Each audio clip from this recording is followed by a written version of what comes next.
Dove vuole andare quello lì con il 200? Sì, ma non sanno che qui c'è. Che è truccato la macchina.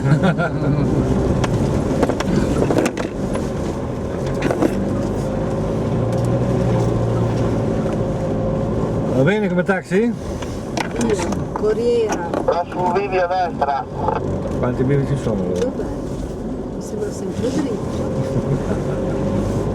Sai che non dà neanche più una stradina qua, guarda. Siamo in mezzo a nulla. Non è tracciato. Dovresti trovare le mappe da interfacciare. Queste qua sono le mappe IGM. Qua sono già le Qua mappe. dietro ogni tanto sento dei gemiti di godimento della carrozzeria. Vabbè. Guarda questo. L'antenna, l'antenna. Niente, non ho fatto niente. No, è quella lì. Giù. Infatti, sapevo.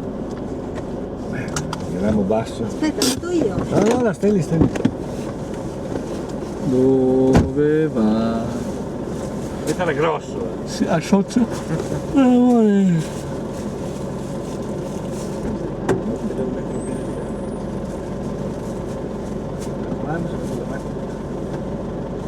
Ce la farò? Più alto.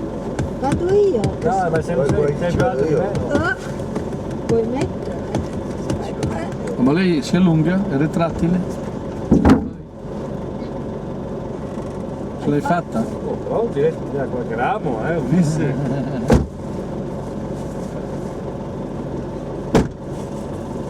Sai, veni qua, costa più a fare lavare la macchina dopo che venivano due. Ma ti devi munire di idropulitrice propria. Bellissimo anche. La lavori. E dopo sporco, no, e dopo sporco. Poi col badile prendi la terra. Oddio, oddio, oddio. Cioè, non so se conosci il lavaggio dopo Bordini, no? Più avanti. Sì. Allora una volta ho velato la macchina sporca. Perché gli altri hanno dei problemi se li vanno. Allora fa alluminio quello alto, nero. Ah, ma noi qua non abbiamo mica solo le macchine pulite, abbiamo anche le sporche. Che mi piace. Oh, bravo. Te hai capito tutto. Devi fare un mutuo. Però.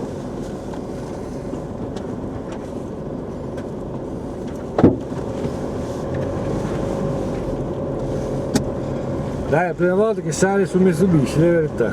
Chi? Come Io? 200, Ma sì. figurati. Stai scherzando? Io credo che cominciato che c'erano formate la Campagnola e l'Enduro 88. Quelli erano i fuoristrada. No. Poi arrivarono questi